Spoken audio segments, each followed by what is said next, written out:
ఓం హ్రీంకారాసనగర్భితా నలసికాం సౌః క్లీం కళాం బిభ్రతీం సువర్ణాంబరధారిణీం వరసుదా ధౌతాం త్రినేత్రోజ్వలాం వందే పుస్తకపాశమంకుశధరాం స్రగ్భూషితాముజ్వలాం త్వాం గౌరీం త్రిపురాం పరాత్ప్రకలాం శ్రీచక్రసంచారిణీం. ఓం శ్రీ బెజవాడ కనకదుర్గాదేవ్యై నమః. శ్రీ దుర్గామల్లీశ్వరాభ్యాం నమః. శ్రీ రాధాకృష్ణాభ్యాం నమః. కృష్ణం వందే జగద్గురం, అర్జునం వందే జగదేక వీరం. మనకి గరుడ పురాణం చెప్తుందండి. మొత్తం 28 పనిష్మెంట్స్ ఉన్నాయి. మనకున్న రాసులు 12 రాసులు, నక్షత్రాలు 27 నక్షత్రాల్లో మనందరం కూడా పుడతాం. ఒక్కొక్క నక్షత్రానికి 4 పాదాలు, 27 నాలుగులు 108. మొత్తం 108లో ఈ అచంచలమైనటువంటి అనంతమైనటువంటి కోటాను కోట్ల మంది జనాలందరినీ కూడా సృష్టించారు, కేటగరైజ్ చేశారు. వాళ్ళు అమెరికాలో ఉండొచ్చు, ఆస్ట్రేలియాలో ఉండొచ్చు, ఇండియాలో ఉండొచ్చు, చిన్న పల్లెటూరు అమలాపురంలో ఉండొచ్చు, మాది రాజమండ్రిలో ఉండొచ్చు. అయితే వీళ్ళందరికీ కూడా ఒక లా ఆఫ్ క్రియేషన్, ఈ సృష్టికి మనకి ఒక లా ఉంది. ఎలాగైతే మనందరం కూడా ఇప్పుడు ట్రిపుల్స్ వెళ్తే మనల్ని ఎలాగైతే పోలీసులు పట్టుకుంటారో, ఆ విధంగా పెనాల్టీ వేస్తారో, ఆ విధంగా కొన్ని శిక్షలు మనం చేసేటటువంటి లా ఆఫ్ క్రియేషన్కి వ్యతిరేకంగా వెళితే మనకి ఈ యొక్క శిక్షలు ఉంటాయని చెప్పేసి గరుడ పురాణం చెప్తోంది. ఇది శాస్త్రవచనం, ఇది నా సొంత కవిత్వాలు కాదు. దీన్ని సాక్షాత్తు శ్రీ మహావిష్ణువు గరుత్మంతుడు వారికి చెప్పారు. యమధర్మరాజు వారు ఏ శిక్షలు వేస్తారు అనేటటువంటిది చెప్పారు. ఎన్ని శిక్షలు ఉన్నాయో తెలుసా అండి మీకు? 28 శిక్షలు ఉన్నాయి. మనకి ఈ 28 పనిష్మెంటుల్లో నేరం ఏమిటి, క్రైమ్ ఏమిటి, దానికి పనిష్మెంట్ ఏమిటి ఉంటుంది. సేమ్ మనం ఇక్కడ దొంగతనాలు ఇవి చేస్తే ఎలా అయితే జైల్లో పడేస్తారో, పోలీస్ ఇంట్రాగేషను, తర్వాత కోర్టులు, తర్వాత జడ్జిమెంట్లు, తర్వాత కన్విక్షన్లు, ఇక్కడ కూడా అంతే అన్నమాట. ఈ యొక్క 28లో కీ పనిష్మెంట్స్ ఏముంటాయంటే అండి, చూడండి. ఫస్ట్ది క్రిమి భోజనం. క్రిమి భోజనం అనేటటువంటిది ఒక రకమైన శిక్ష. ఇది ఎవరైతే గెస్ట్లు ఇంటికి వస్తారు కదా, అతిథులు, వాళ్ళని అగౌరవపరుస్తారో, వాళ్ళకి పెట్టకుండా తినేస్తారో, అలాగే పిసినారితనంతో బిహేవ్ చేస్తారో, అటువంటి వాళ్ళకందరికీ కూడా they will be thrown into a pit, ఒక గోతులో పడేసి వాళ్ళని మొత్తం వాళ్ళ బ్రతికుండగానే ఈ యొక్క పురుగులు, వామ్స్ అండ్ ఇన్సెక్ట్స్ తినేసేలాగా పడేస్తారు అక్కడ. అంటే మీరు అనుకోవచ్చు, ఏమండి మనకి చచ్చిపోయిన తర్వాత శరీరం రాదు కదండి, మనకి మళ్ళీ ఎలా తింటారు, ఎలా వేస్తారు శిక్షలని? నరకలోకం ఉండదండి, ఇట్లాంటి పిచ్చి పిచ్చి వాగుళ్ళు వాగుతారు. వాళ్ళకు కూడా ప్రత్యేకమైనటువంటి పనిష్మెంట్ ఉంటుంది. అలా వాగే వాళ్ళకి నేను చెప్తాను. ఇక్కడ ఏమిటంటే చూడండి, వెనీరియల్ డిజీజెస్, హెచ్ఐవి, ఎయిడ్స్, తర్వాత ఈ యొక్క దాన్ని ఏమంటారు, గనేరియా, సిఫిలిస్ అనేటటువంటి వ్యాధి ఉండేది. కొరుకుడు వ్యాధి అంటారు.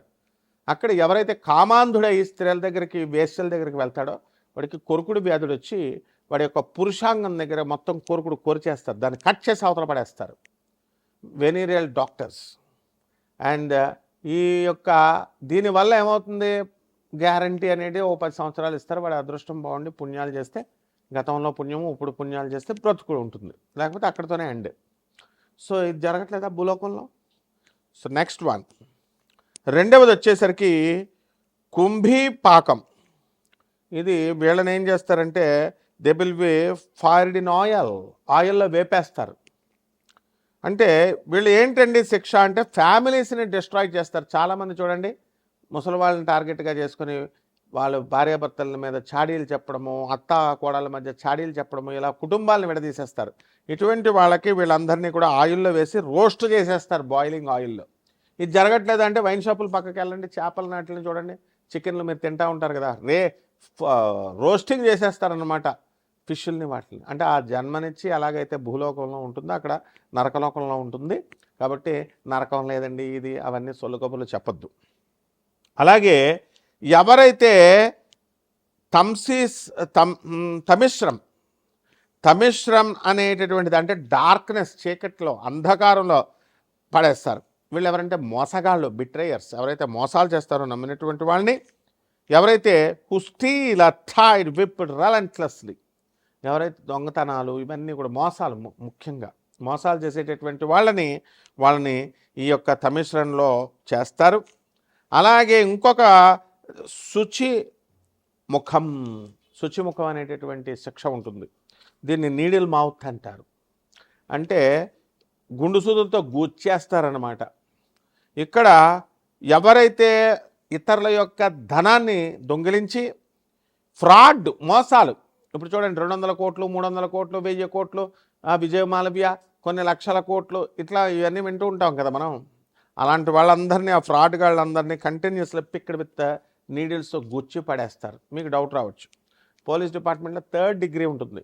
అది ఇంతకుముందు ఇంకా ఎక్కువ ఉండేది. ఇప్పుడు ఏంటంటే ఫ్రెండ్లీ పోలీసింగ్ వచ్చింది కాబట్టి అక్కడ సూదులతో గుచ్చేటి రకరకాల, వాళ్ళు మనుషులే కదా. అంటే నీకు ఆన్సర్ కావాలి. సినిమాల్లో చూస్తాం మనం, రియల్గా పోలీస్ కమిషనర్సు, డీజీపీలతో, మేము police SI, CI, constables, ACP, డీసీపీలతో స్నేహం ఉంది కాబట్టి మేము చూసాం కాబట్టి మాకు తెలుసు అనమాట. ఈ వ్యాధులు మీరు ఏం కంగారు పడక్కలేదు, ఇలాంటి వ్యాధులు ఉంటాయి. నెక్స్ట్ వన్, శుచిముఖం అయిపోయింది. వాళ్ళని కంటిన్యూస్గా ఒక శరీరాన్ని ఇస్తారు, ఇచ్చి అక్కడ గుచ్చి పడేస్తూ ఉంటారు. ఇదొక రకమైన శిక్ష. ఇక ఇంకో రకమైన శిక్ష వైతరణి నది. ఈ వైతరణి నది ఏమండి ఎక్కడో నరకలోకంలో ఉందండి అంటారు. వెళ్ళండి, ఒరిస్సా దగ్గరికి వెళ్ళండి, జాజ్పూర్ అనేటటువంటి ఊరు ఉంటుంది. అక్కడ గిరిజాదేవి శక్తిపీఠం అనమాట. 108 శక్తిపీఠాల్లో 54 శక్తిపీఠాలు ఇలా మనకు ఉంటాయి. అష్టాదశ శక్తిపీఠాలే కాదు, అక్కడ గిరిజాదేవి ఉంటుంది. ఆ గిరిజా అమ్మవారు పార్వతీదేవి అవతారం. అక్కడ పక్కనే వైతరణి నది ప్రవహిస్తుంది, మనకి గంగా, యమున, గోదావరి ఎలాగో. అక్కడ ఆ నది ఏం చేస్తుందంటే అండి, ఈ యమభటులు తీసుకెళ్ళేటటువంటి ఈ నదిలో మనకి బ్లడ్ ఉంటుంది. అది చెడు రక్తంతో కూడుకున్నటువంటిది. పస్ అంటే చీముతో కూడుకొని ఉంటుంది. అండ్ ఫిల్తీ లాంగ్వేజ్ అంటాం చూసారు, అంత అసహ్యకరంగా ఉంటుంది. వాటిల్లో నుంచి వీళ్ళు ఏం చేస్తారంటే మాన్స్ట్రస్ ఆక్వాటిక్ క్రీచర్స్ ఉంటాయి. అంటే తిమింగలాలు, ఈ యొక్క మనం షార్క్స్ ఇవన్నీ ఉంటాయండి, సముద్రంలో చూస్తాం కదా. అంతకంటే క్రొకడైల్స్, అంతకంటే భయంకరమైనటువంటి నీటి జీవాలు ఉంటాయి. వాటిలో అవి ఏం చేస్తాయంటే అవన్నీ క్రాస్ చేయాలా, చాలా కొరికి పడేస్తూ ఉంటాయి మధ్యలో. అది ఇంటెన్స్ పెయిన్తో ఉంటుంది.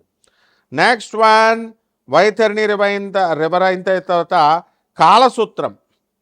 ఈ కాలసూత్రం ఏంటంటే చాలా వేడిగా ఉంటుంది, హాట్ యాజ్ హెల్. ఇంకా నరకం చాలు. ఇప్పుడు ఎండాకాలంలో జస్ట్ అండి ఒక 2 డిగ్రీలు పెరిగితేనే చాలు, అయిపోయి ఫ్యాన్ లేదు, ఏసీ సంగతి దేవుడు ఎరుగు అని చెప్పేసి మనం అనుకుంటాం కదా, చెమటలు కారిపోతూ ఉంటాయి. ఢిల్లీలో ఎగిరిపోతూ ఉంటాం, కూలర్స్ పెట్టుకోవాలి. హైదరాబాద్ లాంటి ఊర్లలో అంతకంటే భయంకరమైన వాల్కనస్ పగిలిపోయేటటువంటి అగ్ని జ్వాలలు, ఎలా అయితే సముద్రంలో గర్భంలో ఉండేటటువంటి అగ్ని శిఖలు బయటకు వస్తాయో, మౌంటైన్స్ అన్నీ పేలిపోతే వచ్చేటటువంటి ఆ యొక్క అంత వేడిలో పడేస్తారు. ఏమిటో చూద్దాం. ఇదేంటంటే కాలసూత్రంలో టార్చర్ ఉంటుందండి. ఎవరైతే చాలామంది తల్లిదండ్రులని చాలా స్టైల్గా ఈ ఓల్డేజ్ హోమ్స్లో పెట్టేస్తాం. భార్య మాటలు విని పిల్లలను మా పిల్లల్ని పెంచుకోవాలా, మా భార్యను పెంచుకోవాలా, మా భార్యను చూసుకోవాలని తల్లిదండ్రులని, తర్వాత మన వంశంలో ఉన్నటువంటి పెద్దల్ని, వీళ్ళని మనం రెస్పెక్ట్ ఇవ్వం. వీళ్ళందరినీ తీసుకెళ్ళి ఇక్కడ ఆ యొక్క ఇన్వాల్వింగ్ ఎక్స్ట్రీమ్ హీట్లో పడేస్తారు. అంతేకాదండి, చాలామంది పండితులు ఏం చెప్పాలండి వీళ్ళు, అరే బాబు మీ నా బతుకున్నటువంటి తల్లిదండ్రులకు పెట్టండి రా నాయన తిండి, బతుకున్నటువంటి ఈ యొక్క మీ వంశంలో ఉన్న పెద్దలకు తిండి పెట్టండి రా అని చెప్పాలా. అది చెప్పకుండా గోకర్ణం వెళ్ళండి, అక్కడ పిండాలు పెట్టండి, కర్ణాటక పూజారులే చేయాలా. అలాగే ఈ యొక్క ఊరు ఉంది కదా మనకి అలంపురం జోగులాంబ, అక్కడ తర్వాత నాసిక్ త్రయంబకేశ్వరం పిండాలు పెట్టండి. పిండాలు పెడితే బతుకున్న వాళ్ళకి తిండి పెట్టమని చెప్పాలా.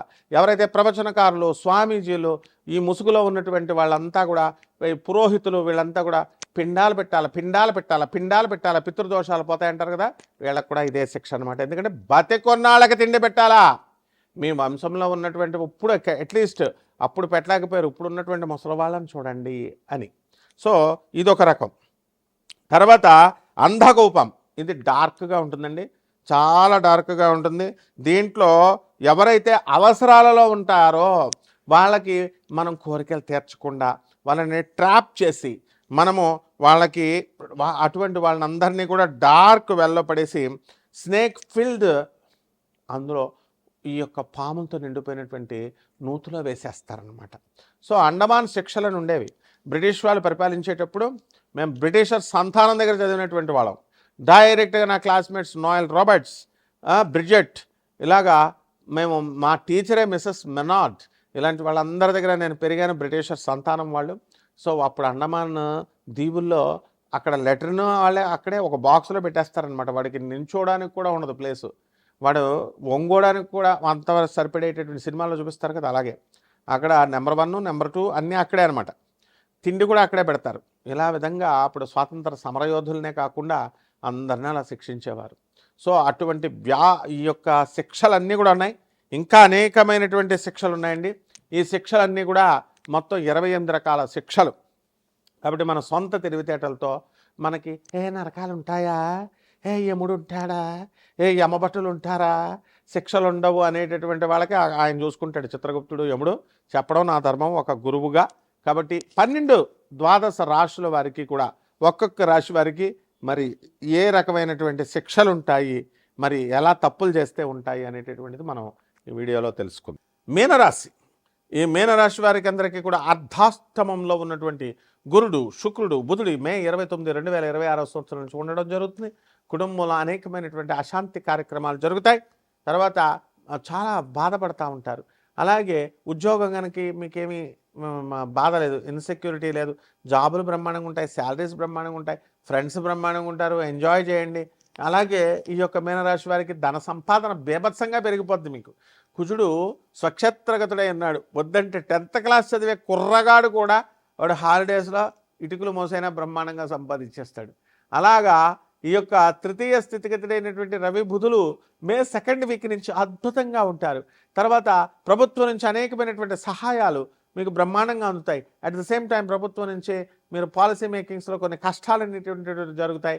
బిడ్డింగ్స్ అండ్ ఆల్ దిస్ ఏవైతే కాంట్రాక్ట్స్ ఇవన్నీ ఉన్నాయో అటువంటి కొంచెం రావడానికి కొంచెం కష్టతరమైనా కూడా తప్పకుండా మీరు కాంట్రాక్టులు పూర్తి చేసినా కూడా మీకు రావాల్సినటువంటి డబ్బు కానీ మీకు రావాల్సినటువంటి బిల్స్ పాస్ అవ్వాలంటే ప్రభుత్వ అధికారులు కష్టంతో కూడుకుని విధానంలో ఇవ్వడం జరుగుతుంది. లేటుగా ఉంటుంది. అరే ఎన్ని కోట్ల ప్రాజెక్టు మేము చేసాం, మాకేంట్రా ఈ బాధ అని మీకు మనసు కనిపించవచ్చు. అట్ ద సేమ్ టైం మీకు 2nd జూన్ 2026 సంవత్సరం నుంచి బ్రహ్మాండంగా ఉంటుంది.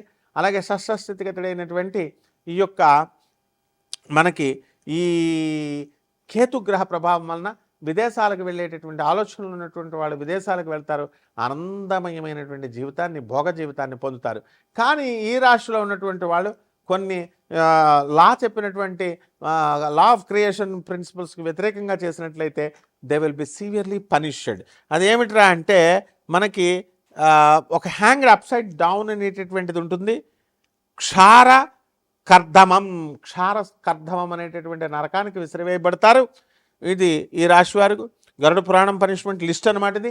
అందులో క్రైమ్ ఏమిటంటే ఇన్సల్టింగ్ గుడ్ పీపుల్, మంచి వాళ్ళని అవమానించడం, అలాగే ఇన్వాల్వింగ్ ఇన్ బ్యాడ్ యాక్టివిటీస్, ఇతరుల యొక్క బ్యాడ్ యాక్టివిటీస్లో పాల్గొనడం మీరు, అండ్ డిఫేమింగ్ ఎల్డర్స్, పెద్దవాళ్ళని అవమానించడము, అండ్ లివింగ్ విత్ సెల్ఫిష్ మోటివ్స్తో బ్రాగింగ్.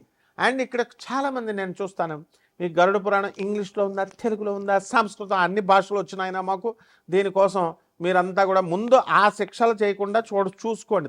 తీస్తాడు అక్కడ యముడును చిత్రగుప్తుడు. ముందు ఆ పనులు, ఆ యొక్క చెడ్డ పనులు చేయడం నుంచి మానేసేయండి. అండ్ పెనాల్టీ ఏంటంటే లైఫ్ ఆర్గన్స్ ఏమైతే ఉన్నాయో మీకు అవయవాలు అవన్నీ కూడా టార్చర్ చేస్తారు, హ్యాంగింగ్ చేస్తారు. సిన్నర్స్, పాపులు ఎవరైతే ఉన్నారో వాళ్ళందరినీ కూడా అప్స్ అండ్ డౌన్ తలక్రిందలు పెట్టి మీకు టార్చర్ ఇచ్చి ఈవిల్ అన్నోన్ స్పిరిట్స్ని మెనీ వేస్లో మిమ్మల్ని శిక్షించే విధంగా చూస్తుంది. ఇప్పుడంటే మనకి పోలీసింగ్, ఫ్రెండ్లీ పోలీసింగ్ వచ్చింది. గతంలో 3rd డిగ్రీ ఉంది. 3rd డిగ్రీలో మనకు పోలీస్ స్టేషన్లో మీకు అనుభవం లేదేమో, మేము చూసాం. ఎందుకంటే all SIs, CIs, constable officers and commissioners, ACPs, DCPs, DGPs అంతా కూడా మా ఫ్రెండ్సే. కాబట్టి ఒక ప్రొఫెసర్గా నా విద్యార్థులే ఉన్నారు.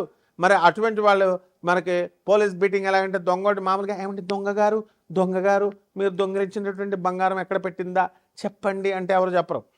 హ్యాంగింగ్, ఆ తల క్రిందగా కొట్టి దబ్బా దబ్బా దబ్బా కాళ్ళని రబ్బర్ దాంతో కొట్టి మళ్ళీ కిందకి దించి 2 రౌండ్స్ 3 రౌండ్స్ సినిమాల్లో చూసినట్టే బిర్యానీ తినిపించి మళ్ళీ పైకి కొట్టడం.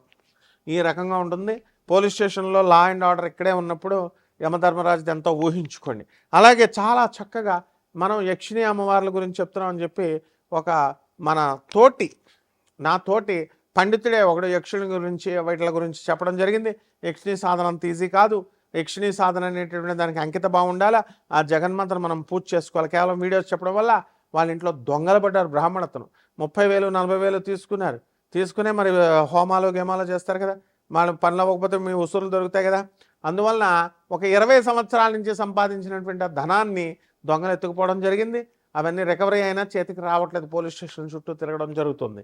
కాబట్టి ఇక్కడ ఏంటంటే మనము ఇష్టం వచ్చినట్లుగా నోటికి వచ్చినట్లుగా ఏది పడితే చెప్పడం కానీ, ఉపాసనల్ని ఎల్డర్స్ని అగౌరవపరచడం కానీ, ఆ తర్వాత పెద్దవాళ్ళు చేస్తున్నారు కదా, ఇప్పుడు భీష్ముడు చేసినట్టు నేను చేస్తే అవుతుందా? Never. Who is lord Bhishma ఎక్కడ, మనం ఎక్కడ? మనం పోల్ చేసుకుంటాం. అరే కృష్ణుడురా, నలుగురు అమ్మాయిలతో బేవర్స ముండలతో బేవర్సనా కొడుకు నువ్వు తిరుగుతుంటే కృష్ణుడితో తిరుగుతాడు, కృష్ణుడితో పోల్చుకుంటారు. ఇటువంటి ఇడియట్స్ని అందరినీ ఈ యొక్క నరకంలో వేసేయడం జరుగుతుందన్నమాట. వసుదేవసుతం దేవం కంసచాణూరమర్థనం దేవకీ పరమానందం కృష్ణం వందే జగద్గురువు కృష్ణుడు.